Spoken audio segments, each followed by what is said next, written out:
Welcome to The Shift Show, brought to you by Shift Grid Psychology and Counseling. Each month, we bring you insightful conversations with experts who help us navigate the complexities of the human experience. In this episode, host Andrea McTague is joined by Alberto Medeiros for a deep dive into internet addiction and how our screen habits might be silently reshaping our brains, our relationships, and our ability to thrive. They'll explore the neuroscience of dopamine, how digital design keeps us hooked, and why even harmless scrolling can carry a hidden cost. Whether you're feeling overwhelmed by technology, looking to set better boundaries, or just want to understand what's really going on behind the screen, this episode offers fresh insight into reclaiming focus, connection, and purpose in a tech-saturated world. Unlike eating that slice of mango or whatever, it overloads your reward system because it triggers a massive release of dopamine in the brain, especially in a region called the nucleus accumbens. It creates a high and euphoric feeling, and it makes you feel motivated to repeat that behavior again. And your little walnut brain was like, "Oh, that was awesome! I found the mother lode of this stuff." Exactly. So I go back to it again. Exactly. And the worst part is that over time, as we are watching, engaging in screen use, looking at our phones constantly, whether we like it or not, we are going to build some level of tolerance because we're repeatedly exposing ourselves, our brains. Hello and welcome to The Shift Show. Today I am joined by Alberto Medeiros from our Calgary Shift Grid shop, and we're tackling a challenge nearly everyone faces: internet addiction, internet overuse. So whether it's endless scrolling, binge watching, gaming, compulsive email checking, or just feeling trapped by our screens, the digital world is designed to keep us hooked, but we're looking into at what cost. Alberto, welcome. Thank you. This is an area of particular passion for both of us, but tell me a little bit about why for you, why the interest in working with people in therapy on this subject. Well, for myself, I have been, for the longest time, I was very much addicted to video games. And especially in today's age, I think it's a very important topic for everybody because we spend countless hours looking at our screens. And I think it's a topic that impacts everybody. And one of the greatest qualities that we have as humans is our ability to think critically about things. And I feel like we are getting ever so disconnected from that. So, yeah. I think so. And I think we're seeing more and more and more and more in our practices. At least I am in mine. So when I'm working with people, I see there's just a ton of information on this in the research, right? But as I see people, I think I said to you when we were talking off camera that it was almost like this mass psychosis where we're seeing more and more that these screens are like becoming these little like parasitic things that are invading marriages, they're invading parenting landscapes, they're invading homes, they're interrupting our focus and our ability to do stuff. So seeing a lot of really negative effects. And I think that there's also this stickiness that I'm seeing where people, have a difficulty detaching, like unplugging. It's very, very hard. So I thought it'd be kind of nice to have a little chat about what are some of the consequences, kind of set the context of what's happening with this stuff. What does it look like? And so like why are they so addictive? And then the impact on that. So like a little bit of the mental health stuff and relationships and productivity and things, some of the limiting beliefs that get involved and, help that kind of stickiness, but then kind of we'll end on some positive ways to use screens as well. And like not all technology is bad. We're definitely not saying that, but it's how, and then we'll get it right into the practical. So that's kind of what we'll do. And, classic us style will be jumping all over the place. So let's play with that a little bit. Internet addiction is not actually like a diagnostic specific thing. So when we talk about it, we're talking about it colloquially, but what is it for you? Like, how would you kind of define that?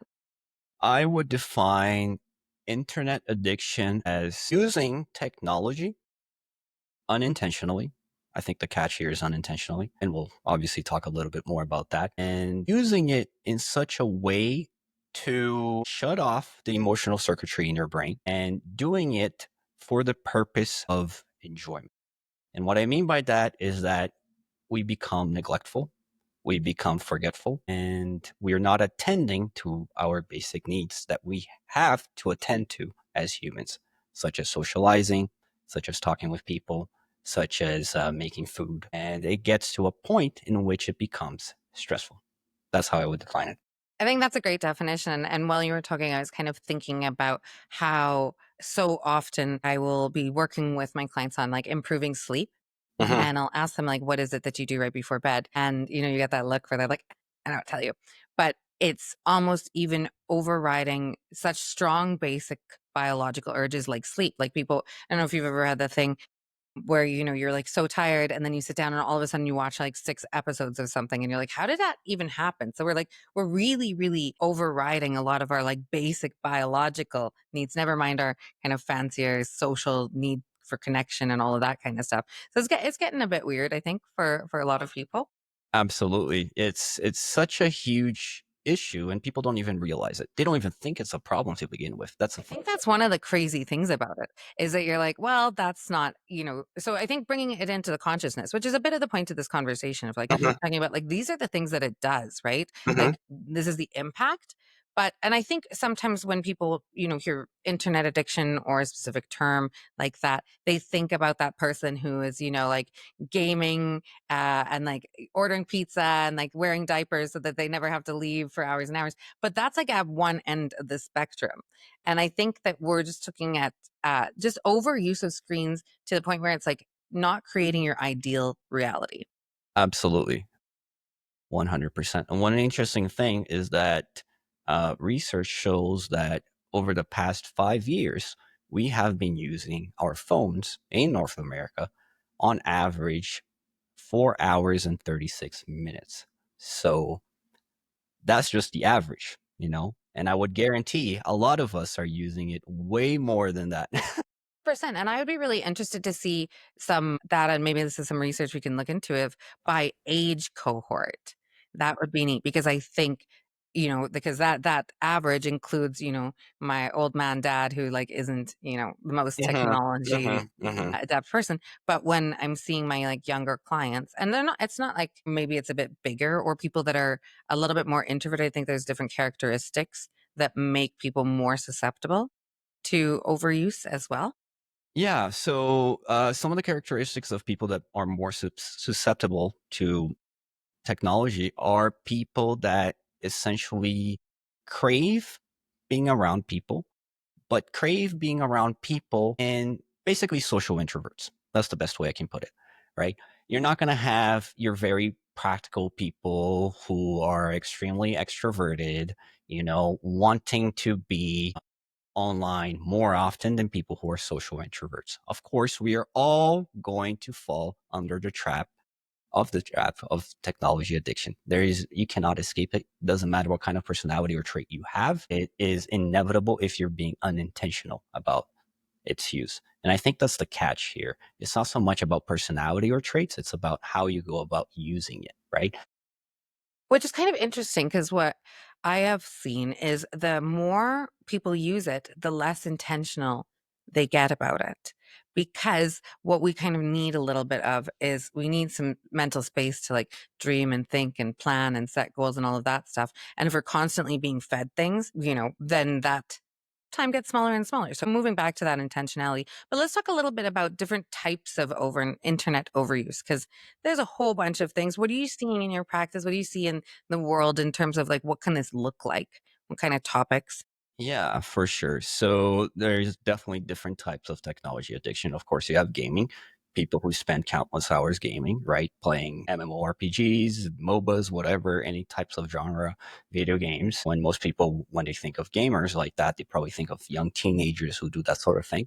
But everybody can succumb to that. Doesn't matter, right? And then you Mhm. obviously have people who spend, and that's going to be most people, I would imagine, who are on their phones before they go to bed, who are on their phones every waking moment and second. Maybe you're on the subway, on the train, doesn't matter. And you're, staring at your phone, looking at your screen. You're probably not even going to consider that any type of addiction.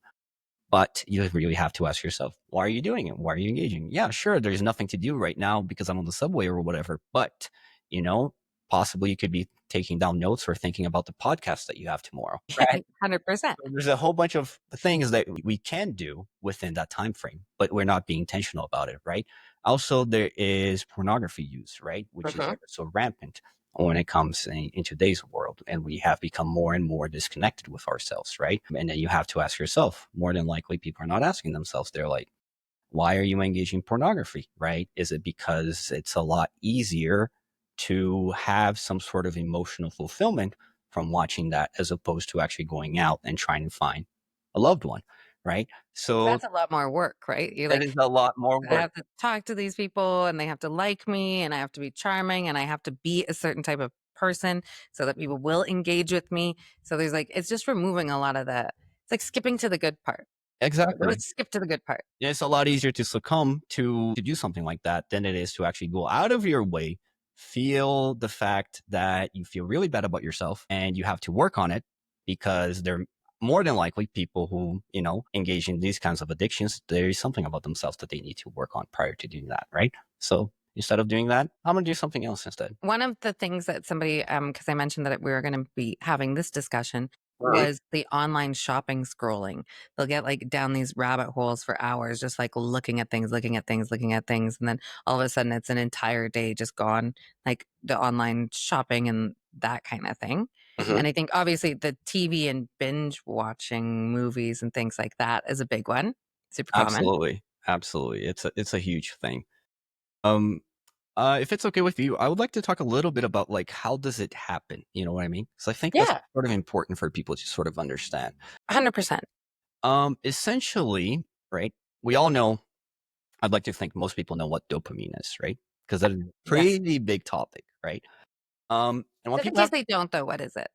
right, so dopamine, essentially what it is a feel good messenger. So it's a neurotransmitter, right? A chemical messenger in the brain, and it helps us regulate feelings of pleasure, feelings of reward, and motivation.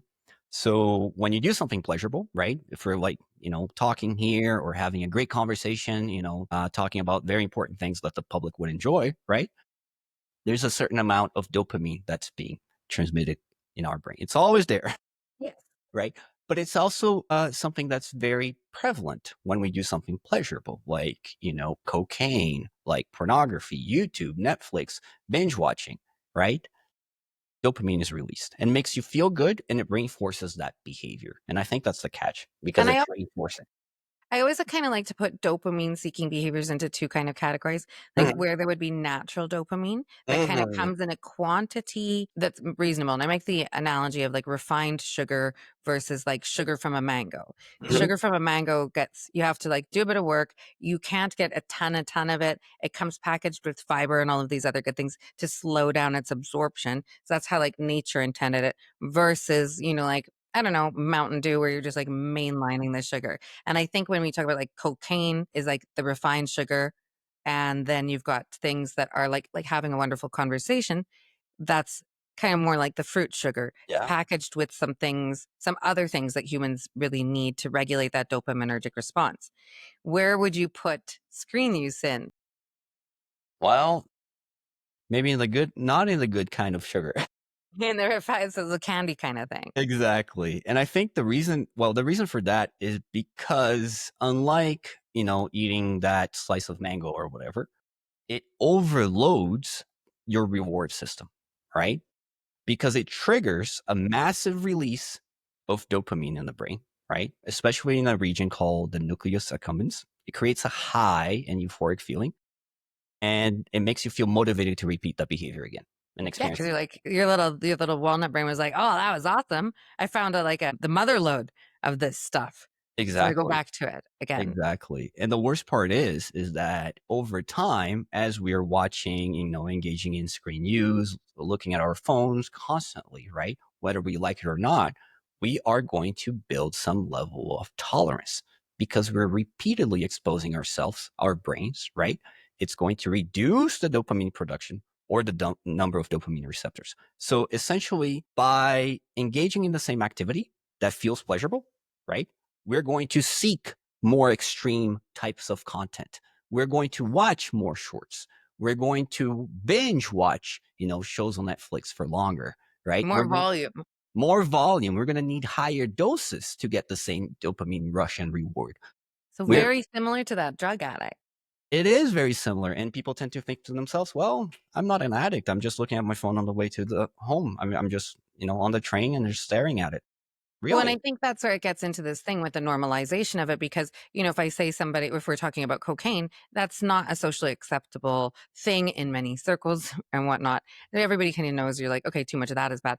But because it doesn't have that negative perspective from society, we're not able to see that that's not how the brain interprets it though.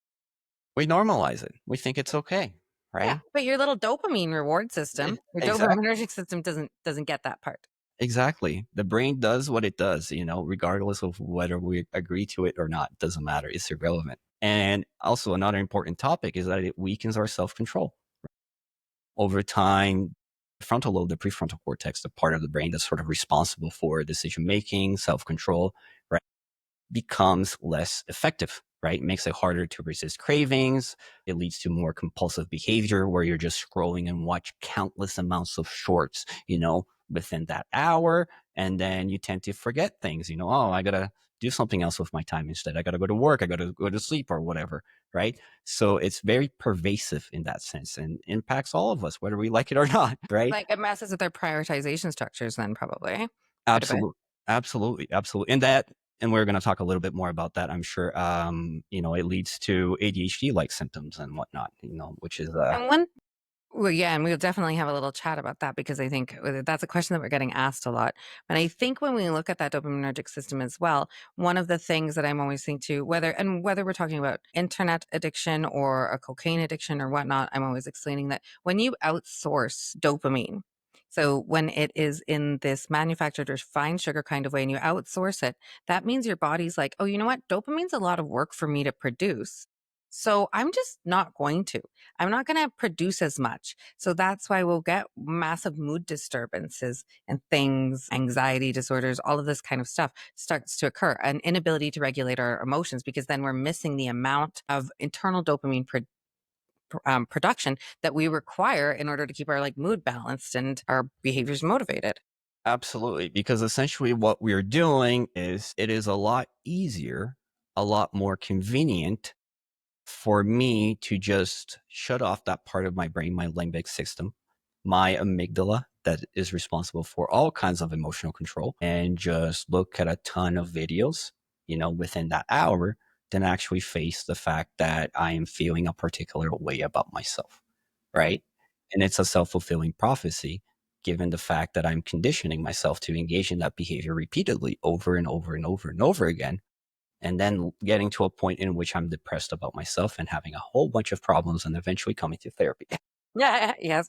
And I think one of the things with that as well is when you are, dealing with the kind of feeling that you maybe don't love. Maybe it's something, I don't know, a coworker said something to you, maybe you tried on a pair of pants and they were too tight, whatever it is. Then now we are creating a landscape in which we never have to attend to that feeling, right? So Absolutely. and what we know in our work, because we do a lot of deprogramming Mhm. of previously encoded patterns, is avoidance of things creates more phobic behavior. So the more I avoid it, the worse it gets, right? And that's where we get things like social anxiety and so on, versus exposure to that creates extinction. So it will get better if you're able to touch a bad feeling, feel it, that sort of thing. It starts to create this extinction. So we're seeing the dopamine system be dysregulated, and then you're seeing less capacity for distress tolerance Mhm. and then worse behaviors because we're avoiding them. Are Absolutely. there other things that are coming out of this overuse, this compulsive overuse unintentionally with people? Well, there are tons. All right. One important one is the idea that we are missing out on opportunities, right? So, for example, let's say I have finished school and I have this wonderful opportunity to join this wonderful organization called ShiftGrid. And I've been studying really hard throughout school. And then eventually I get to a point in which I'm preparing to become a psychologist. However, this opportunity comes up and I haven't studied at all for this interview because I told myself, I've been studying really hard. I've been working really hard throughout my entire semester. And now I think I owe it to myself to just game for, quite a few hours at a time. I don't think it's that big of a deal, or be on your phone or whatever. It doesn't matter, right? And then we experience missed opportunities because I have finished school. I haven't done any extracurricular stuff. I have not improved my education beyond that baseline. So how am I ever going to set myself apart? So essentially, as the screen time increases, and once again, it doesn't matter if it's TikTok or video games, pornography, whatever, you know, we're suppressing our limbic system. It leads to a lack of emotional awareness because we don't even think we have a problem to begin with, right? And it leads to fewer and fewer opportunities, So right? there's this opportunity cost where we're really not grabbing the things that life could be offering us. And it's ironic because a lot of it is based on this FOMO, this fear of missing out, right? Absolutely. Yeah. Because if we are not doing X, Y, and Z, what am I going to be doing otherwise? Well, not to mention, I think that it puts on like somebody asked me the other day and they were like, what do you think the most common emotion experienced by humans is? And this is an interesting one because I got it wrong. But when I thought about it and what the answer is, it's envy. So that envy combined with the FOMO, and then we think about, all this social media stuff. Oh, this person's traveled to Bali and she's got this outfit on, or they're doing this great thing, or he makes this much money and has a car. So it creates this like false sense of like, I should be doing all of these things that aren't necessarily connected to you or aligned with your value system or whatnot. And instead of actually picking what is and then going to execute some strategy to get to those things for real, we just will scroll and watch other people achieving as well, which creates another sort of landscape of opportunity cost. Absolutely. It's so interesting if you think about it, because in society, we have a tendency, just as an example, right, to respect lawyers, doctors, teachers, right? And we all sort of, desire to be good at something, it goes back to that enviousness that you're sort of speaking to, right? We all want to be proud of ourselves, right? We all long for connection. But what do you think happens if we are shutting off that part of our brains that's actually responsible to that, to long for self-improvement, to long to for purpose, right? That motivational drive, if you will, right? And the issue with technology is that it leads to a fulfillment of that emotional drive, but through technology. So it's like Without the actual production of anything. production, exactly. It's like we are fulfilling that emotional desire, but we're not moving anywhere. The train is stuck. We're not going anywhere, and we're basically creating, a society of purposeless people, who long for something more, who want something more, who are craving for something more, and they're getting it through a very plastic way, a plastic thing. They're not getting the real thing. It's like you're not getting that new shiny toy. You're only looking at it, staring at it. You can't touch it. You can only look at it. Type. It's like a little magic trick where you feel like you are part of a thing. Maybe you're watching some, I don't know, TikToks on somebody baking bread and somebody making this food, and you feel like you're involved in that or that it's good content because it's wholesome or whatever. But you're like, at the end of the day, you go look in your pantry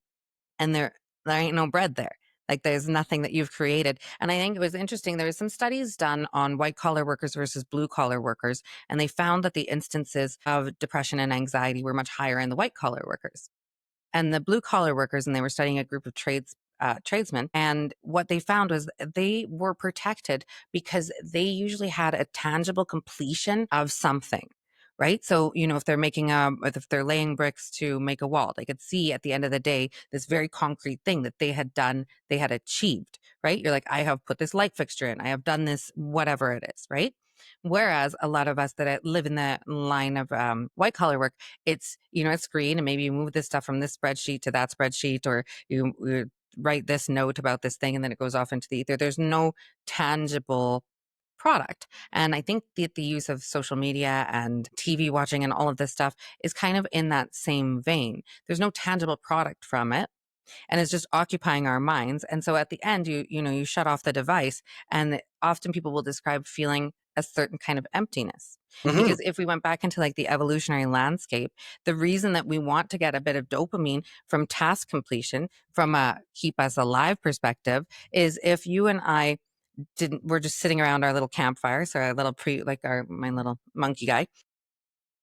If we go and we collect all the berries and the doing of that, and we collect a big basket of berries, we'll get a little dopamine reward in the brain. It will be like, there you go, la, la, la, la, la. And that is motivational, right? So it motivates us. So we can be motivated on the positive side where we're getting this nice little feeling from doing a thing, whether it's collect berries or record a podcast. But on the other side, if we're bad little monkeys and we're sitting around and we're not doing anything, we're going to start to get this bad feeling called boredom, Hmm. right? Which is going to be equally motivational. Because if we're sitting and we're getting bored, I'm like, I don't know, Alberto, what do you want to do? I don't know. It's an uncomfortable feeling, and it's meant to motivate us to go get the berries, go get food, go take care of your basic needs, go do the things that you need for our species to propagate and be happy and not die.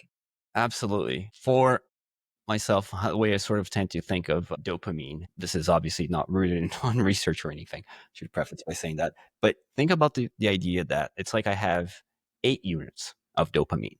And the 8 units of dopamine, I'm putting it into effect by talking, engaging in something productive, helping out people. And we're having a conversation here, right? But if I were to spend, a certain period of time glued to my phone, disconnecting that part of the brain that we've been talking about, that does the thinking, that is responsible for the emotional reasoning that we have, right? It's almost as if those 8 units are going to be focused solely on that. And if I were to go to work, and do something else with my time, right? It wouldn't feel as fulfilling. It wouldn't feel as fun. And then the following day, I'd be thinking to myself, well, I could have been more productive with my time. Could I not? Well, and then in that hard on yourself procrastination spiral kind of deal. Exactly, right? It leads to all sorts of problems. And the interesting thing is that we're doing this and we're not being intentional with our time, because technology is not integrally bad. There's nothing, technology is not bad. It's the way we go about using it that we sort of label it as bad, right? And I think one of the analogies in the realm of like diet and eating is there's nothing bad about cake. Like I love a nice, good, perfect slice of cake. Mhm. There's this one little cafe and they make the best cake on the planet. And if I have a slice of cake every week, there's no problem with that. It's not an issue, but it's an issue when it becomes the mainstay of my diet. Then we have a problem. So, we always talk about like 80-20, kind of like mostly eat 80% healthy and then 20% eat whatever, BS is like you're craving or whatever. And I think if we were to take more of an orientation to internet and screen use like that, like looking at it as a function of balance over just like, that unconscious, just rote behavior that you're just kind of like hamster wheel. Like, why are you running on the wheel, Mr. Hamster? And he's like, I don't know, but I'm just running. I'm running. I'm running. Right. Like, and I feel like that's the vibe at the moment where Yeah, people are at. it's so saddening if we were to sort of take a step back, and really think about the use of technology in today's age, right? I was sort of talking about it a little bit before this, right? It's almost as if we're headed to, everybody's sort of, we're all going to be characters of that Wall-E movie, where everybody's completely detached from themselves, from the present moment, from everybody, and just focused on the screen that's in front of It's us. like Ready Player One reality kind of thing. Exactly. It's so saddening, almost sickening in a way. We're like, isn't But that? if we would talk about like, so I was kind of, I like to like read a lot, and I was looking into what what's going on with this because it's almost like this mass psychosis where like everybody is normalized it, everybody's doing it, and you're like, what's going on? Like, how is this achieved? So in terms of talking about the why, so we've got the dopamine reward stuff happening, we've got the FOMO, there's different things of interest, right? So if they capture you via video games, which you like, maybe they capture me with maybe it's social media. Maybe they capture somebody else with the compulsive email checking or whatnot. So there's like these different points of entry, I think, and stickiness, which I don't think is particularly accidental Mhm. because these things are also products, right? And I remember we were developing a piece of software, ironically, a while ago, and we went to a thing and it was a meeting about, and the topic was, how do you make these things sticky? Sticky meaning like, how do you make it so that people can't put them down? And, whole roomfuls of people that are psychologists and that are social behaviorists and et cetera, have designed these things to be that good at doing that. Because if you're selling them as a product, you don't want people to leave them. Like, I want you to stay on Facebook. If I own Facebook, I want you to stay on whatever, right? Yeah, take like Netflix, for example, right? Why is it so convenient for us to binge watch countless shows on end? First of all, you don't have to click on the next episode button. You can conveniently, skip the introduction or sort of the opening of whatever show you're watching, right? You have recommendations, carefully optimized to your own taste, right? They have algorithms for that. So there are countless ways in our world in which it has made more convenient, they dub it as convenient for us, and more accessible, right? For us to do what we want to do. But you really have to, take a step back and ask yourself, why do you think they're doing that? Is it because they're trying to be nice and wonderful, or is it because they want Yeah. to keep you coming back over and over again and watch all the wonderful shows for countless hours on end, and you missing out on other things in life? And I think like if you have an awareness that these things are made for profit for things, your engagement is very important to them. So they want you to leave a thing. So it helps me to understand that so that I can be a little bit more conscious, because I don't like people just like, inserting themselves into my brain and controlling it. That's a vibe that I'm very resistant to. And so I think when we become aware of like, why does it just go to the next episode? Why does it just continually feed you things like the things that you shopped for before or that you saw before or whatnot? Why does it give you like an extra video game life when you're just about to die, which would mean you're going to leave, right? You're like, Exactly. there are things and they're very clever. And I think that's the thing, is it's very clever. So we kind of have to be very clever back in terms of how we're going to address them and play with it. Because once it's a learned behavior, we tend to go to the same thing. Like you said, once you're a human animal or pre-evolutionary brain, we call it the walnut. But once that walnut has figured out, this is a great source of dopamine for me, it likes to go back to that. Absolutely. It's so interesting too, because if I've seen countless people, right, where they have this, they're playing this game, just as an example, right? Actually, I will use myself as an example. So I've been playing this game called Baldur's Gate, and it's a great game, right? Where you can be whatever you want. You can make your character like godlike. You can just boot up the game, and you can be like a god in that sense. It's so interesting because what would happen if I were to keep playing that game, right? It leads to sometimes, not all the times, but it masks the reality of the world in which you live in, meaning that people may develop identity issues as a result of that, right? Because our drive to, I don't know, to connect with others decreases, and we develop identity issues. Maybe you might think to yourself, maybe I'm really likable as a person because look at everybody who's liking me on Facebook or whatever, Instagram. Look at all the pictures I'm posting. Look at this godly character that I've made at this game, right? And it really warps your reality of, the world that you're currently in, right? And it's so unfortunate that a lot of us don't realize that. Well, 100%. And you're almost talking about the development of the mask self. So I think that there are limiting beliefs that are implicated in all of the overuse stuff. And what you're talking about there, it sounds like if somebody doesn't say, isn't that character in their real life. So maybe they feel like they're a little bit inferior, or maybe they're acting at a deficit, or maybe they are, ashamed of certain things or nervous or scared of certain things. So if we've got limiting beliefs like, I'm not good enough or I'm less than, and there are different ways that we can then live in the digital world where we don't have to feel those then, right? So it's not uncommon for me to work with people who in their real lives, they don't like themselves, or they are very critical of how they look or how they behave or how many friends or the whatever they're doing, but they'll create these social media personas that Mhm. are, they've got the beauty filters on and they are doing the most awesome thing. And it's all the selected perfect pictures of their vacation or, the like amazing thing that they made. But it's for this validation seeking. So usually we're going to tie that to something like, I'm worthless. I need to provide value and I need validation. And that's what they're getting when they've got, oh, I've got X amount of followers. Well, when did we change the wording from I've got X amount of friends to X amount of followers? That's demented in itself, right? Absolutely. It's like we've gotten to a point in society where we want to just appear to everybody the more likable, the more better sides of ourselves, right? We want to be a certain way. We want to, we crave that. We need that.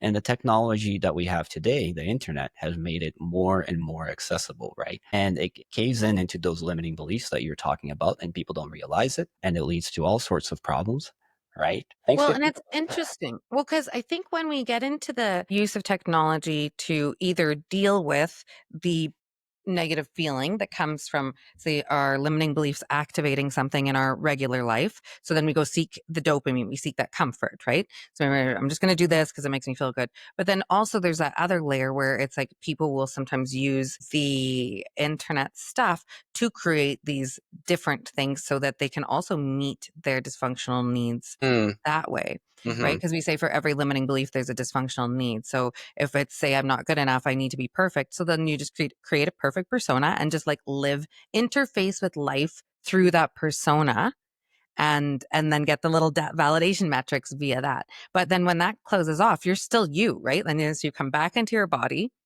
and you're like, oh, well, I don't really have like friends that know me, where it's a when you reciprocal turn off your phone and exchange. you're not looking at your pictures that you just posted, you got to come back to reality. 100%.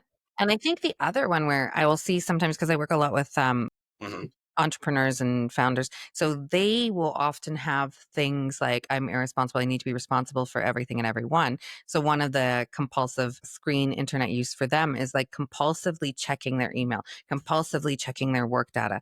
And it makes it worse, because the more they meet the dysfunctional need of like, I need to be responsible for everything all the time, like 110% all the time, it creates that, like, the need resets, and then they need to do it again and again and again and again and again, and it becomes this like hamster wheel behavior. And it also explains kind of your point about the intentionality. It explains why there is a lack of intentionality often with it, because if we're doing it as tied to dysfunctional needs that are related to limiting beliefs about ourselves, well, that's not our conscious intentional mind where that stuff lives. It isn't. It isn't at all, because the wonderful, well, not so wonderful thing, I should say, about the social media is that it was beautifully crafted, masterfully crafted. Yeah, You we know, have to give them some credit. yeah, we do have to give them credit. They're making money off of it. The big tech companies for sure, Mhm. right? Yeah. Because at the end of the day, like, look at it for example, right? If I don't really like Andrea, and we are online, I can just, F Andrea. I'm just gonna not talk with Andrea again. I can just move on to the next social circle and talk with somebody else. Or But you can even shit talk me in the comments and I can't do anything about and it you can't because do anything there's about no it. response, right? You'd be Completely like, unknown. that's a dumb thought, whatever, whatever. Absolutely. But if I have to look at Andrea every day, I have to face the reality that, maybe there's something about Andrea in which I don't like. Maybe I need to talk with her about it. Maybe I need to confront my own feelings about the fact that I don't like Andrea to begin with. Yeah. So there's two sides with that, right? Then there's like it removes the avoidance, because then you have, like you said, like, I have to talk to Andrea, I have to do a thing, right? So you have to go do the behavior, you can't avoid it. But then also it brings in the consequential structure. If you come up to me and say the same bad comment that you said to me in social media land, you're going to get something back, Mm-hmm. right? And that might not be pleasant. So that's one of the things that controls our interactions. Yep. Our thought process, how we interact with people, the way we think about things, it creates limiting beliefs, like you have, mentioned. It adds on to the ones that we already have, right? All sorts of different problems. And then we may even get to a point where we might be blaming it on another thing, when in reality, the whole causation of it all is social media itself, right? Do you think that because I think that there is this like bleed from social media into the real world. Do you think that when somebody is able to talk to or send comments and say whatever they want off the top of their head without any fear of reprisal or consequence, do you think doing that in the landscape of the internet affects how then people interact in the real world? Yeah, absolutely. Absolutely. Because you have to think to yourself. I'm always bringing it back, and I'm going to say it over again. You have to think, because that's what people are not doing. Yeah. You have to think to yourself, if I were to be on social media, engage, with social media for countless hours on end, let's suppose, let's make a scenario. Suppose I'm working online, and I'm working online for many years on end. COVID, beautiful, even better. That whole thing. As far as social interactions go, what do you think would happen to ourselves if we were to just be online 24/7, outside of the limiting beliefs and whatnot, right? There's a whole array of issues because we have to think about the brain. The brain the brain doesn't completely turn off, meaning that if we're not engaging, if we're not, practicing our social skills and talking with people outside of the internet, the brain rusts, right? The human body rusts, right? And if we don't use our muscles, they become flabby, right? But if you do use them, they become stronger. So the problem with, Netflix, Hulu, whatever, right, is that what we're essentially doing, right, we are telling our frontal lobes, we want you to become weaker. We want you to be weak because we're essentially hijacking the reward circuitry in the brain and making us dependent on that to seek, that kind of interaction, that kind of reward, internet as a whole, right? In order to feel good about ourselves. So we are not interacting with people. We are not having discussions with people in which can be meaningful outside of the internet world. And we are getting to a point in which we are missing a lot of opportunities, like I had mentioned before. Well, and I think like that you're saying, I've noticed more and more my clients are saying things like, well, I don't know what to talk about, or I get bored in conversation. And I keep responding with, well, conversational skills, interaction skills, That they're is a kind of skill like, in itself. exactly. And so if you don't do it, you're going to kind of start with this, low level of skill, as we all do. I was trying to chat with my 10-month-old daughter. She's not very good at conversation yet, but then Yeah. we build on it, right? And we build on it. And I think it's kind of like, I like the comparison of running a marathon. I do not run. I'm not just going to go out and do 5K. That's probably not something that's realistic. You're going to build it up and build it up. And then inversely, as you're saying, if you don't, and if I sit on the couch and sit on the couch, the ability for me to run gets worse. So I think that we're seeing that as well. And one thing that was kind of an interesting one, as I noticed this thing that was happening of people constantly being worried or scared of being bored. Well, if we take the phones out of the living room, if we take out the TV, well, then what will we do? What will we do?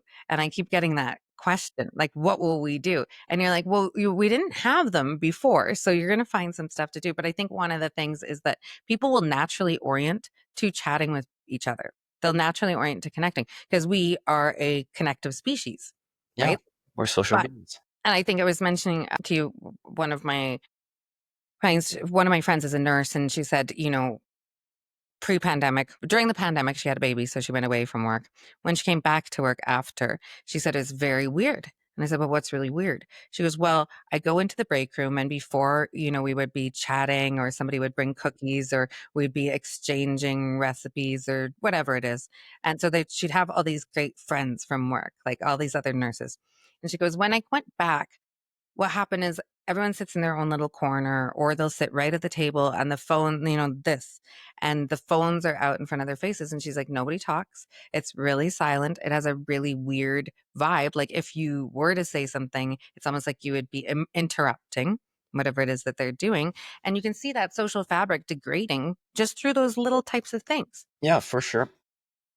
And I So, think what's mhm, interesting about it is that, like you mentioned, people don't like being bored. Nobody likes being bored. But boredom is a motivating factor in itself, right?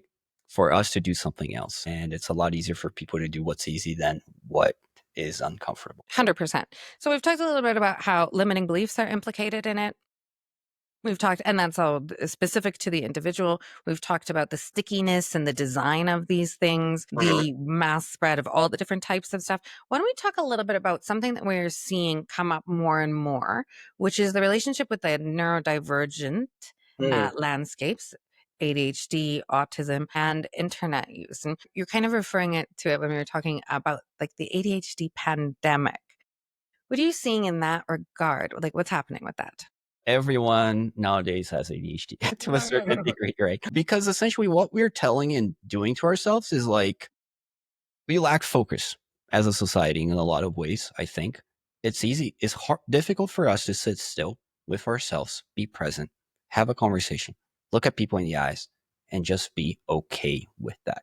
Because essentially what we're telling ourselves is that it's not okay to do that. As a result of not being okay, we need to do something else with our time, which is going to be technology use, like we talked about it. And what happens is that it mimics symptoms of ADHD, right? Because we are overstimulated as a society, right?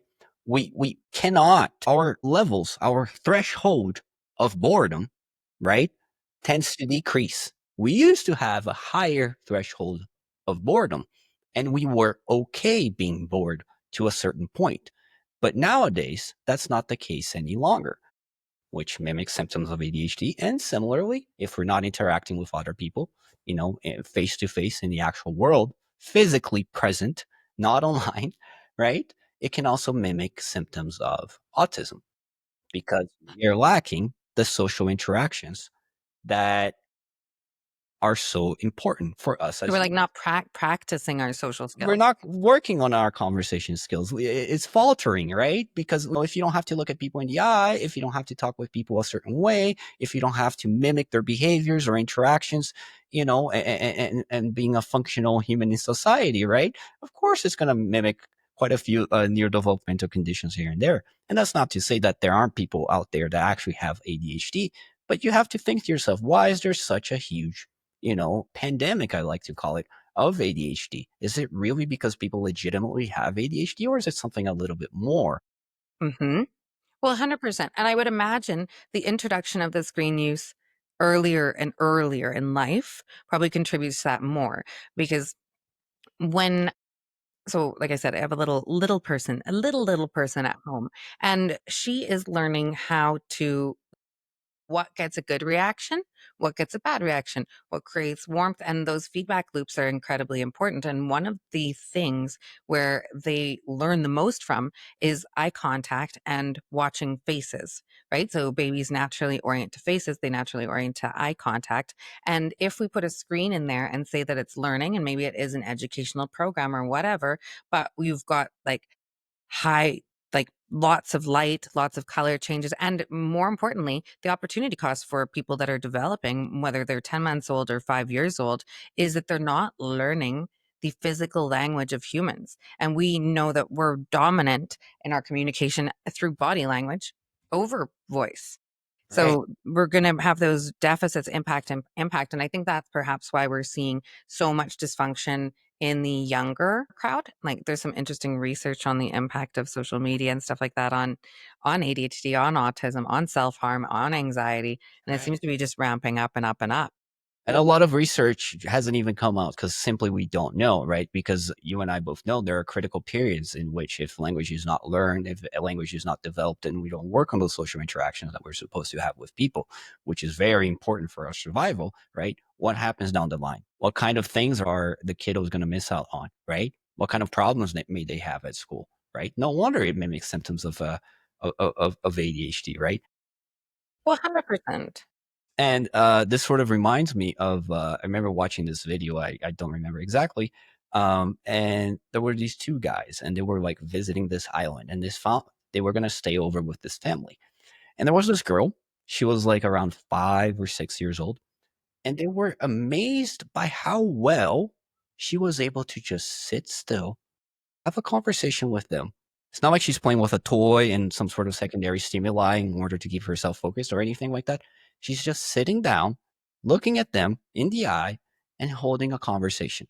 And they were talking about the fact that, do you know what Google is? They were asking her. And she's like, what is Google?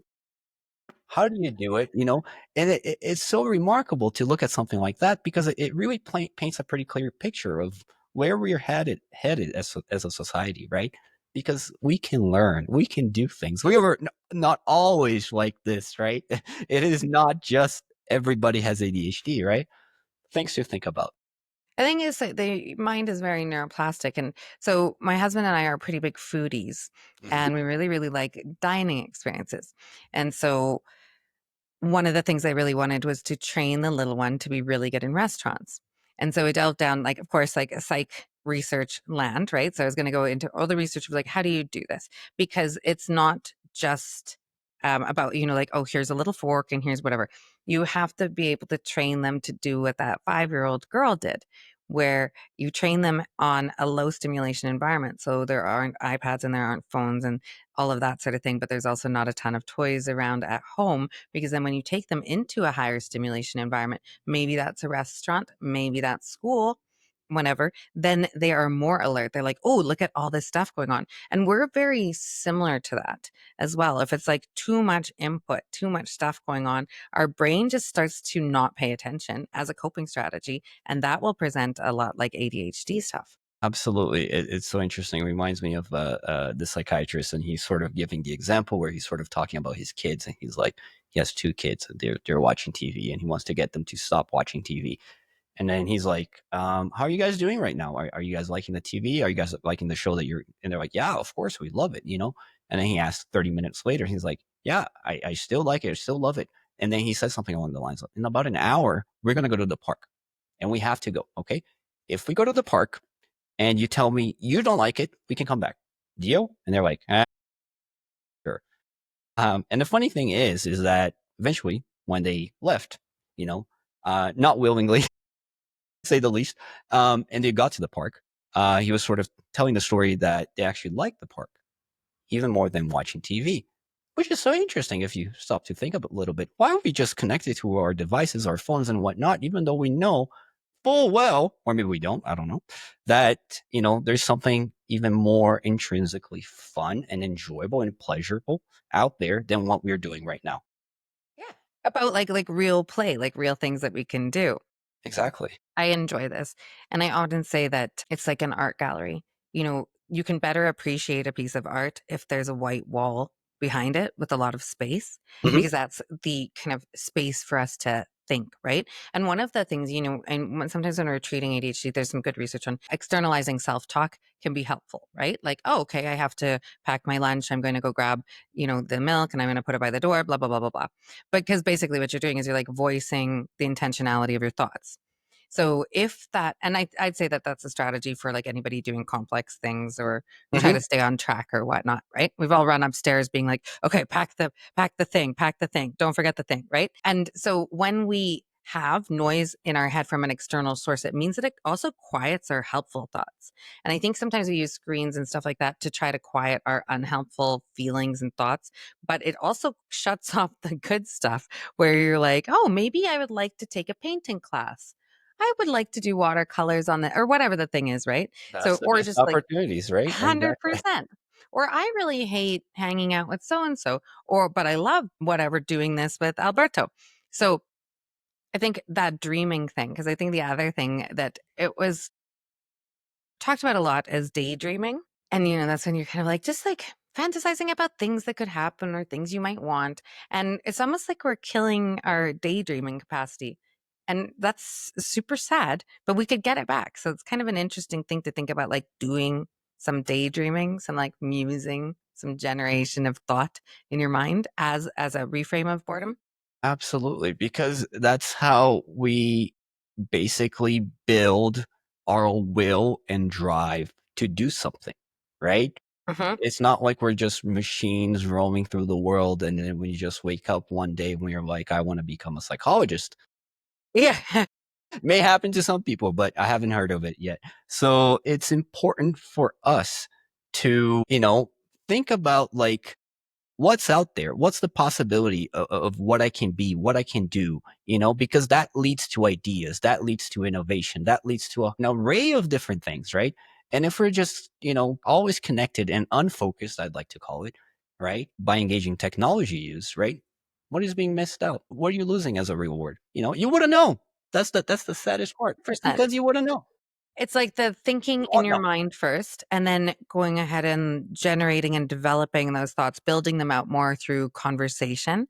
or through the doing of something, right? So it might be like I find a bread recipe, I make the bread, and I'm like, oh, next time I would do X and Y and Z. And then maybe we have a conversation about baking bread and what you think about it and what your ingredients are. And you start to like get better at things via that as well. So I think it's an interesting one. So the reframing of boredom is huge because I think if we just stop at like, okay, we're bored, that's terrible. You're like, no, no, we're bored, we're going to be motivated. We're bored, we're going to dream. We're bored, we're going to encode things. We're going to problem solve and all of those sorts of things. And then it pulls it into what is often referred to as being mindful.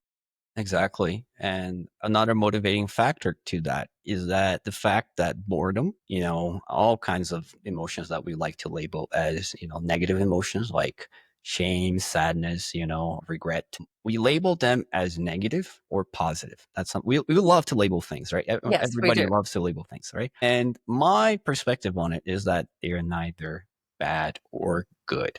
They simply Yes, I agree. are. They're just a thing that's basically signaling to you, right?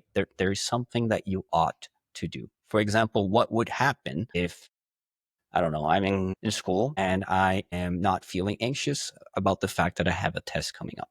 I'm not studying, I'm watching TV all day or whatever. And you have to think about it. What would anxiety do in this situation? Because the experience of negative feelings actually pushes us to do more, right? But we've become so adapted and so accustomed to the idea of, filtering that part of our brain or turning it off, that part of our brain that is responsible for that, that we don't even give us an opportunity to actually feel them to begin with. Yeah, it's literally like interrupting our feedback loops because emotions are basically like our feedback loop, right? Mhm. If I say something in a certain way and you laugh and smile, I'm like, okay, feedback loop is this is a good thing to do. This creates like interest and likability versus if I say something in a different way to you or, take half your sandwich and eat it. And you might have a displeased look. And that's our feedback loop. Okay, this is how I interact with people, or this is how I do things best in the world. And I think if we look at this excessive kind of mindless screen use, we're wrecking our feedback loops. And I'm seeing them get really destroyed quite concretely. Like it is quite often in practice. I'll be working with a client and they'll be talking about how they come home and their husband's just got the phone out and they're sitting in the room with the phone out and they start to get very mad because the client's feeling very, very ignored, Mhm. right? But the husband in this case is not even clocking that that's happening. So not even clocking that she's getting mad or that she wants to connect or is wanting to make eye contact to attend, etc. So we're seeing all of these catastrophic effects on marriages, on families, etc. Because you need the time to do the thing and you need the feedback loop from the other person in order to make Exactly. connections. Exactly. And to me, that sounds very similar to other types of addiction, right? Cocaine, 100%. alcohol use, right? If you think about it, what do you think would happen if you were to tell somebody who has been drinking themselves to sleep every single night that they have a problem that they should work on? Would that work? Well, I was joking once because I was like, it's literally easier. Like if I say to a client that has like, I don't know, a heroin addiction, Mhm. I notice that it's easier to talk to them about maybe we should stop doing that. Let's put some strategies in place. They're more motivated to get rid of it than if I say to somebody like, why don't we just like get rid of the phone for a week? A heroin addict client will be less attached to the drug than my phone addicted clients, which is crazy interesting from that perspective. And I think that that's why it's the normalization, but also creates this dependency because the minute I say something like that, which is not homework that I actually give people in application, but when you say it, there's this like fear structure that like, no, no, no, no, no, no, no, no, can't do that, which I think that's usually a good indication of the level of dependence. Absolutely. Yeah, for But sure. I did see something kind of interesting. I noticed something across my caseload over the last maybe, I don't know, 4 years. There's a particular type of client who doesn't seem to be very susceptible to this internet addiction problem. Mhm. And do you want to take a guess at what kind of client? Tell me. Okay, because I was looking across the cases and I was like, okay, what do all of these people have in common? Because they use technology, they're not like living in the woods off grid. They use technology, but it's not impeding their life. It's not dominant. I was like, what's going on? And when I did the mapping of it, they were all former addicts who had overcome an addiction to either alcohol or drugs. And so I sat down and was chatting with him. And I was like, well, what's the thing with that? And he told me a little story of like one day, and we've all been in this situation. You're driving to work and you're like, oh, shoot, I forgot my phone. Mhm. And he said, often people with an addiction will describe kind of like a fiendy feeling, like a panic feeling when the supply's not there. Like if they don't know where they're going to get their next fix from, etc. And he's like, and I got that feeling. And so I was like, nope, I'm out, not doing this, etc. So it's interesting because that comparison between, and they're just more aware of that dependence. And I think needing to set up environments for success, which is one of the things that we'll kind of get into. So it's an interesting little thing. So we've talked a lot about the challenges and the effects Yeah. of the screen thing. And we probably go on and on and on forever about that. But tell me a little bit about how then can we take it from, not an off-grid cabin in the woods kind of scenario. What's the in-between? How do we use screens to enhance life and how do we balance them? I think the first thing is to understand, as I would hope people who are listening to this are doing, right, the impact it has, and begin to realize that there is an issue, right? Because we want to be intentional. So with that intentionality in mind, what can we do about it, right? So if we find ourselves being bored and going to sleep late because our phones are often on, what can we do instead? Would it be advisable to keep the phone in a different room, right? Would it be advisable to do something, fulfilling before you go to bed, right? So some people, from what I know, they tend to work out. They work out, they like working out late, and then they go to bed right afterwards because they feel really tired. The body, feels really tired. So it doesn't even create that dependency of looking at your phone to begin with, right? So it's about the recognition that there's a problem and something needs to be worked on to begin with, right? Some other things that people can actually work on, right, is practice mindfulness. It's a word that's often thrown around, here and there, but I'd like to think that, maybe not everybody understands what it is, right? But essentially what it is just you attuning your attention to the present moment. If you're looking at your phone, are you actually attuning your attention to the present moment? Not really, right? So it's basically just sitting with the feeling of whatever is going on in your body and just processing that because you're being mindful of what's going on. Now, obviously, this is all easier said than done, right? Yes, And it yes. always starts with intentionality because if you don't think you have a problem to begin with, more than likely you're not going to work on. Similarly, like if you're telling an addict to do X, Y, and Z, they're not going to do it, right? They're going to want to do something else. But that should signal something to you that there is something more to it. At the very least, there's something more to it. And hopefully people will become a little bit more mindful to work on some of those things. And I think that there's positive uses of screens as well, Absolutely. right? Absolutely. Like you're talking about mindfulness. I know that a lot of my clients, they're into the Headspace app or Calm or Mhm. whatever, different things, or maybe playing some music or audiobooks, which is going to promote kind of a calm state. So they're using it to kind of coach them through the doing of something. So coaching them through the doing of a yoga thing or the doing of a meditation or a mindfulness practice. So like things that help us do something better in the real world, I think. And that's usually where we're looking at like the most positive use out of sight of that slice of cake kind of treat. Because every once in a while we can have the slice of cake. So figuring out what the balance is, I think, in terms of proportion of time that you are online and time that you're in the real world. And to your point, becoming conscious of that. Because I think a lot of time people don't even recognize like how insipid the problem has become. Yeah. And the interesting thing is that I don't think it is actually feasible in today's age for people to just completely disconnect from technology entirely and just live off the grid, because we need technology in some way to do our jobs, to work, to, to a degree, even keep connected with people, right? But I think it's important to look into ways that we can abstain from technology intentionally, right? While also recognizing that there is a purpose to it. There's a reason to it. You could even time yourself as you're looking at shorts or whatever. I'm going to give myself 15, 20 minutes of watching whatever. And when the 20 minutes are up, I'm going to be doing something else. There's an interesting strategy that's often advocated for people that have trouble concentrating, procrastination, ADHD. It's called the Pomodoro. I don't know if you've heard of it, but essentially what it is 20 minutes of you doing something fun, right? And then you spend about an hour of doing something that you ought to do. Now, I say something fun. The other thing could also be fun in that sense, right? So you're sort of breaking down the patterns of that addiction, because you're doing something, that you ought to do, but that at the end of that, you're going to be doing something else. You're going to be playing a game. You're going to be watching a movie, TV, whatever it is. And then at the end of the entire activity, you take a longer break. Because you're They're basically kind of like spacing it out. So exactly. there's tolerance windows. Yeah, exactly. You know when to devote enough time for you to feel like, you ought to do something else, as opposed to just binge watching something, right?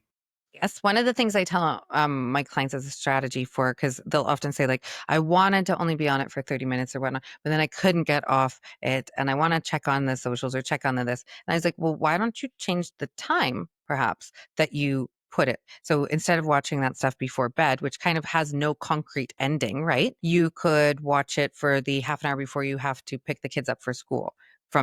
So like something, or before you go to your yoga class, or before you leave for work, something that has a more concrete ending. So like being conscious of when you do the thing, so that there can be a start and stop that's managed a little bit better.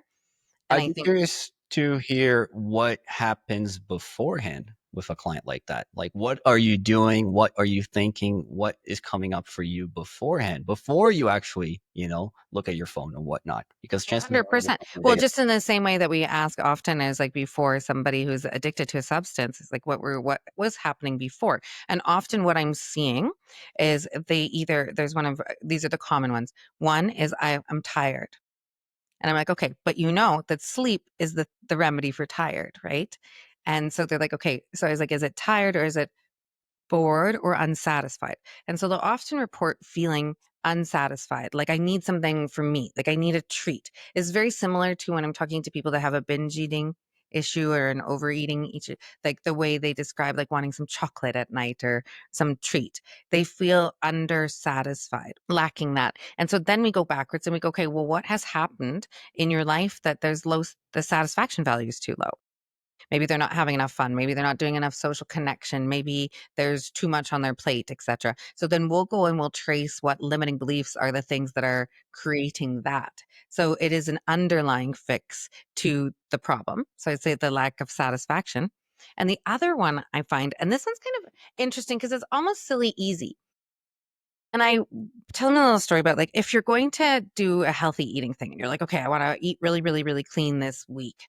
Probably what would not be helpful is getting a giant clear cookie jar, filling it with your favorite cookies, and then putting it right on the counter in a prominent spot so that every time you walk by it, you see, oh, those are my favorite cookies. Oh, but I'm going to eat clean this week. Oh, those are my favorite cookies. Because what it does is we get whatever we consume in our minds, right?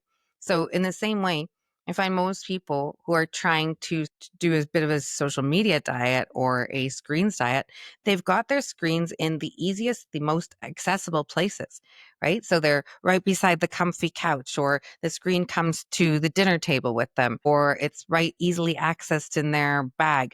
Like if we set up the environment for success, it is much more likely to happen, right? So it's not that the cookies can't be there, but don't put them in the prominent place. Make it Exactly. harder to do the thing. If you're lying on your bed trying to go to sleep and your phone is over in the next room, well, now you got to like get out of the cozy It bed gets a and little more difficult to do something like that. 100%. Exactly. So like thinking about the environment that we set up probably helps a lot. Like I know one thing when we were moving into our house, the way we designed it was that there's no TV or anything on the main floor. So if I want one, I could go get one, but I have to like carry a TV upstairs and put it there. Like it's just harder. So just not. Yeah, you got to make it difficult for yourself, for sure. And the other piece I think it's sort of important to talk about is it's not easy. We were talking about all these things, but it's not easy, right? Because there's something called post-acute withdrawal system.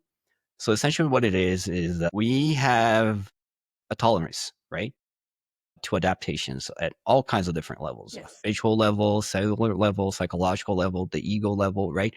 And a lot of these adaptations that we have created for ourselves have been built on addiction, right? And there's a need for those adaptations to be recalibrated, which is very difficult, right? And as people are sort of withdrawing, it is very hard, right? Because you're working through all of these dormant emotions that's sort of Yes. coming up for you, right? And like you mentioned, I may feel a particular way, so I want to get the phone, but it's too hard. It's in the different room.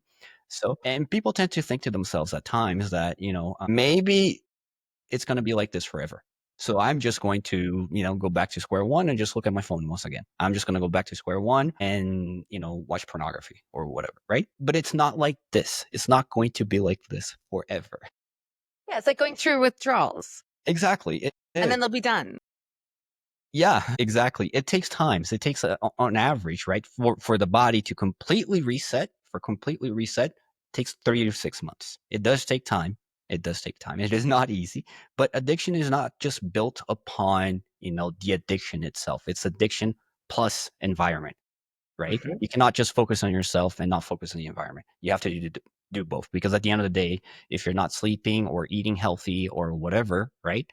Or you are in an abusive relationship, or if your friends are jerks or whatever, and all of that negativity is going to pile up, and it's not going to make it easy for you to overcome your addictive habits, your tendencies. No, and that's the stuff that I think when we're working with people in therapy land, that's what we're realigning. It's like, okay, well, let's make sure we can get you some friends that you like. Let's get some things that you want to do. And so the buildup of all of those. So whenever I'm working with anybody on this type of thing, which is a lot of people, we're looking at kind of doing stacking of incremental changes. So we start with a little tiny one in the same way, to use your drug analogy, that if you are on SSRI antidepressants and you go into your doctor and you go, okay, I want to get off these, they're not just going to yank them.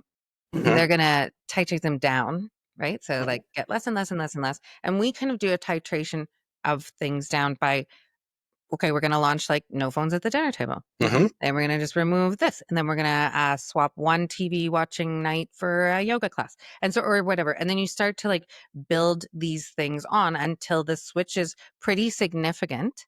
But I think it comes from having a very specific plan and then some accountability. So sometimes I'm like somebody's accountability partner is my role in therapy. But even underlying that, if we get rid of the limiting beliefs that are causing the heightened activation, that's much easier to do then, right? So, and the interesting thing, which is something that comes up, it's inevitable, as you're trying to quit a habit, something you've been doing for a long time, and you've acknowledged, you've come to terms that it's something that needs to be worked on in therapy or not, right? Oftentimes what happens is a part of our brain is like, I'm just going to do this thing just one time. I'm just going to look at my shorts or whatever, or TikTok before I go to bed. I've earned this just this one time. I'm not going to do it anymore, right? But the way I like to think about it is that the if you're trying to outsmart your own addiction, it's not going to work. You essentially have to think to yourself as you are weak. Your addiction is weak. You are powerless. You don't have control, because as soon as you start to think that you have control over it, right, you're going to give yourself a pass, and that doesn't work, right? You may have the urge to watch TikTok or whatever, or you might be going to a party and people are drinking, and you find yourself, having a sip or two or whatever, right? So you have to think to yourself that this part of my brain doesn't work. The addiction part doesn't work, Hasn't been trained. hasn't been trained. So it's a lot more freeing and humbling, I find, if you think that, that part of your brain is stupid. Because if you think about it, the smarter you are and the more logic you're trying to put into the arguments that you're arguing for yourself, the excuses you're making of why you should engage in that addictive behavior or not, the worse it will be, because the addiction will turn your own brain against you, because we all have a tendency to lie to ourselves. I haven't found 100%. I Well, the haven't found cognitive and the walnut, right? absolutely, and I haven't found an addict that doesn't lie to themselves. Not yet. Well, They all do, right? and I think we all do too, because we want to do things that bolster the ego, right? Or, my walnut brain might be telling me like, oh, you know what? You had a really hard day. Let's just like spend a little bit of time on scrolling TikTok or whatever other stuff, and you deserve it. And usually that is like related to the like, I do not deserve limiting belief, which then creates the Yeah. dysfunctional need of I deserve it. And so I think it's also important to kind of orient to strategies of switching instead of denial, because whenever we get into a path of like, you cannot have this, you cannot have this, you cannot do that, then it will create more thoughts about wanting that thing, because it's like the don't touch the red button kind of phenomenon versus, let's switch it for something else. So if somebody is having trouble, say, not being on screens right before bed, I'm much more a fan of giving them something else to do. Okay, so like listen to a book, pull out the audiobook, play a puzzle, do whatever. Have another thing. So the walnut brain, which is a kind of our not bright brain, it's our pre-evolutionary brain. So we should be able to trick that guy. Like we should Absolutely. be able to get in there and be like, "Oh, you want to go on the phone? Okay, yeah, but we're just gonna do this puzzle right now." Or we're just going to have this conversation right now. And if we've set up an environment which reminds us and cues us and makes that easy, that's a much easier switch versus like, we're not going to go on the phone and now we're not going to do anything. And you're going to just think about the fact that you really want to be scrolling TikTok right now. So Yeah. I think creating those pathways to alternative behaviors, especially if the alternative behaviors are things that you like or you really start to like. Or you liked at some point and now you've come to not like it as much because you're, addicted to something else. To your point, like some things that you go to that you used to like, but now you do, and you're like kind of blah. Some of that is the effects of the withdrawal, right? Because if you've Mhm. disorganized your dopamine system, Mhm. you have to continue to do the thing that you're like more blah about now until that withdrawal has gone and you're able to create an appropriate level of dopamine endogenously. So that would be You're a feature rewiring as your well. brain essentially, right? Yeah. Yeah. And you have to like train it back up. And I like that analogy of, well, you were just sitting on your ass on the couch. So of course you can't run the 5K that you used to run. So you need to get out and like run a little bit and a little bit and a little bit more, right? You don't have to go straight for the gold, but you are going to go nowhere if you continue to sit on the couch because like, oh, it's hard, it's hard, blah, blah, blah. You're like, you might not like it, but just a little bit, and do it until it's in an achievable structure. And I think that's one thing that we should mention is like, the doing a digital reset is an incredibly achievable thing. Can be done, takes, to your point, some consciousness, some effort, a plan. And because I don't think this is something that we can do without thinking about it typically. No, not at all. Because what you're essentially talking about is that we are engaging in purposeful emotional replacement. That's essentially what it is. If you want to be reductionist about it, right? You have to think to yourself, if people are listening to this, why are you listening to this? What are you getting out of it? How do you feel emotionally as you're, doing that? And if similarly, as we're like on our phones, video game or whatnot, how do you feel as a result of that? Yes. And What I you think that's a think, huge one. not what you think, but how do you How do you feel? Because you're ex- attending to then the other side of the brain as well, or your limbic system, or whatever you want to call it. When you go into the like, how do you feel? I was having a conversation the other day with somebody, and they were mentioning that they were watching this like particularly gory, violent sort of scenario. Made her feel like very anxious and whatever. I was like, okay, well, think about that. So she's like switching out the content or switching out the behavior. And so I think it goes even further than how do you feel, right? So before you do the thing, how do you feel after you do the thing? And then is there something that it can be done to address those feelings, right? So we're attending to them. So choosing, I'd say if we're going to kind of play with the strategy kind of things, is like choosing the content mindfully. And then the other piece I'm always asking people to consider is there an application to the real world for what you're doing on screens? Hmm. Right? Like, are we just like scrolling or we're just like looking at stuff or we're like think we're doing a thing, but it's like, do you take it and does what you consume cause you to action something in the actual world? Right, because you're bringing it back to the present moment. That's the mindfulness piece, right, that we were talking about. Exactly. And if you've chosen your content mindfully, so you've picked something that you want to do, I don't know, recipe you want to make, a book you want to read, and then you like go and you acquire that and you read the book or you make the recipe or you do the workout or whatever it is. So you're picking connections between the land of screen land and reality land, right? And when there's a convergence there that's frequent and conscious, that's when I think we can start to see like more adaptive use of it. The other piece, I think, and I don't know if you do this with your clients, but I'm big on it, is like dead zones where it's like, okay, there's either no physical thing in this space or there's a time when it's just like, no. And maybe we start with like the dinner table. Mhm. Maybe we go to like, I have a thing in our house, in our household. If there's another person in the room, then there's not a phone in your face. And Exactly. that's the rule. And you're more than welcome to continue to keep the phone in your face, but you have to go to a different room. You have to leave. I love that. Right? Because it's an asocial behavior. So it's like, fine if you want to do that, but get out. And then you can phone drop off points or TVs that are just removed from rooms or whatever people need to do to set up that environment for some screen free time, for sure. And then making the alternatives. What are some of the strategies that you kind of like for getting the screens managed? I find that one of the best ways to quit something, whatever it is, to think of somebody, look at somebody, search somebody who has done it, because there are Mm. plenty of people out there, I'm telling you, who Mm-hmm, have mm-hmm. quit phone use. And it's almost like you are engaging in the spiritual realm a little bit, because you really have to think about, the grand picture. Like, what is at stake? It's a mind over matter. It's a something you have to think about, the fact that, you got to do it for something bigger than yourself. Huh? My strategy is essentially like, if people are listening to this and they're thinking to themselves, wow, this is, they're telling us about all sorts of different things about technology use, the good, the bad, the ugly, and everything, I don't want people to listen to this and be like, we can be the motivating factor for people to change, but we cannot be the factor of why people are wanting to change. People need to think of something bigger. I'm doing it because I want to spend more time with my kids. I'm doing it because I want to, be emotionally connected with the people in which I care about, right? So it needs to be something greater, right, than just wanting to quit, screen use, because that's probably not going to last in the long. Okay, I got a question for you. You had said in the past you played in the realm of video game addiction yourself.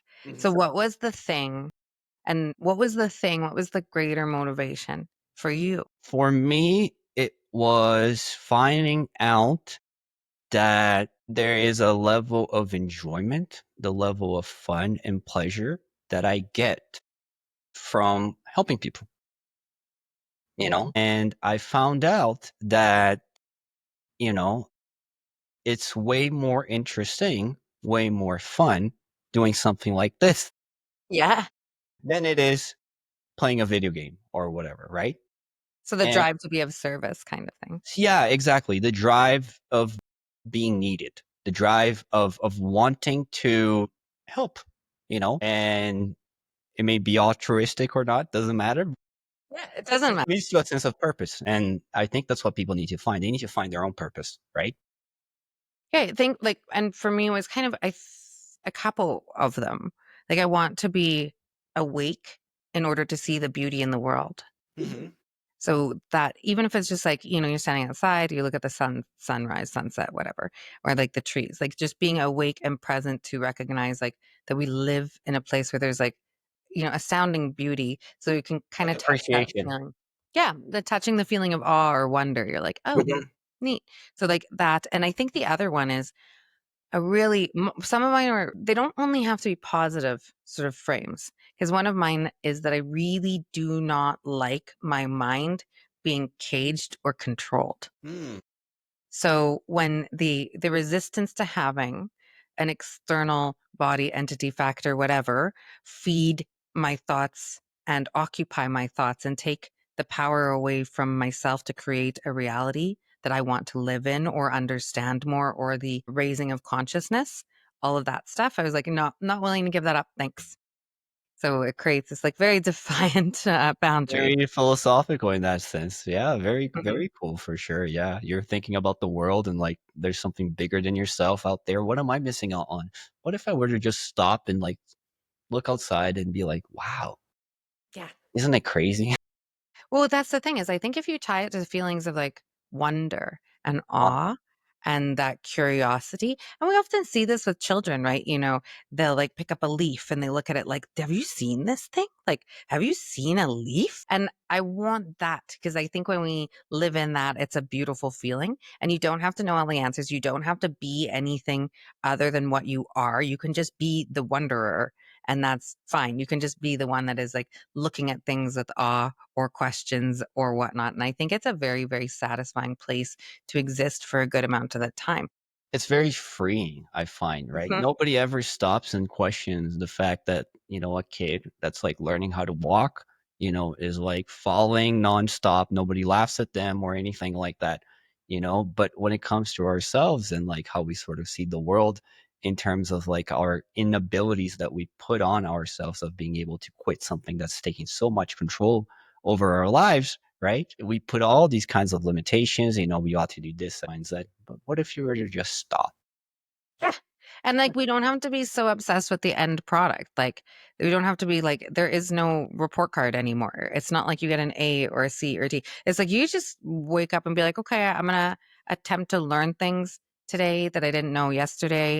I'm going to try to see things that I didn't see yesterday. So it can be the kind of that orientation of the learner or the student. And I think that alleviates a lot, right? Absolutely. Yeah, from the world.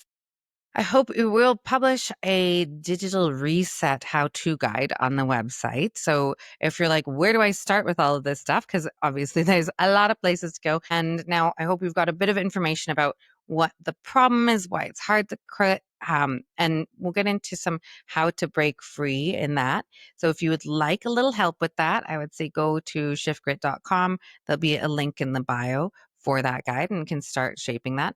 But if you're wanting to transcend some of the patterns or habits that you've got around your internet use or overuse or whatever you want to call it, we're definitely people that help with that. And not just us, but our entire Shift Grit team, but Alberto is definitely who you want to see in terms of internet and all things internet and screen stuff. So his profile is available on the website as well. So if you want to get a hold of Alberto, that is how you can do it. If you found value in this, please give us a like, a subscribe, share it with the friend that you think maybe needs to get a little bit off their phone, or husband or wife, if that's a thing. Careful, you might start a bit of it. But yeah, and definitely shoot us a review. It helps us spread the word. And if you have a topic that you would love for us to yammer about in the world of psychology or sociology or whatnot, we would love to hear about it. We're always wanting to kind of curate some stuff. So, Alberto, thank you for joining us today. I am already excited Yep. for the next time. As ever. Thank you. Happy living. Bye.